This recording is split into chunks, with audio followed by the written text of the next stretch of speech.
अस्सलाम वालेकुम। आजकल मैं अपने पेरेंट्स के घर पर हूँ और उनकी होम लाइब्रेरी में मुझे वो किताबें मिली जो मैं शादी से पहले पढ़ चुकी थी।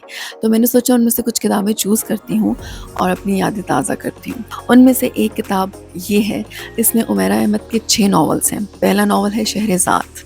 आई एम श्योर अगर आपने शहरेज़ाद पढ़ा हुआ है या उस पर बना ड्रामा देखा हुआ है तो आप उसे बिल्कुल भी भुला नहीं सकते। इस नॉवल में कुछ डायलॉग्स हैं जो मेरे पर्सनल फेवरेट हैं and I really wanted to share with you all.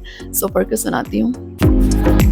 Dialogues हैं इस नावल के मेन कैरेक्टर फालक और एक रैंडम औरत के बीच में। फालक कहती है उस औरत को, तुम्हें क्या बताऊं अम्मा, क्या चाहिए, तू बता तो सही।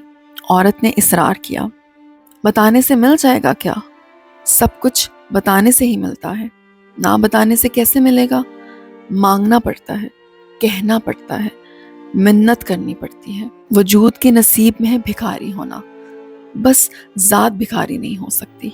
वजूद के मुकद्दर में मांगना है, ज़ात का वस्फ देना है।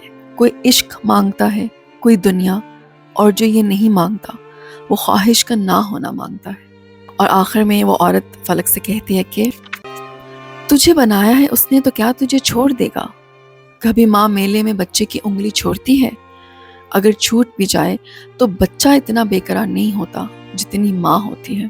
फिर अल्लाह इंसान को कैसे छोड़ सकता है, तुझे कैसे छोड़ सकता है?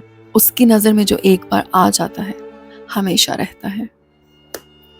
Love these lines.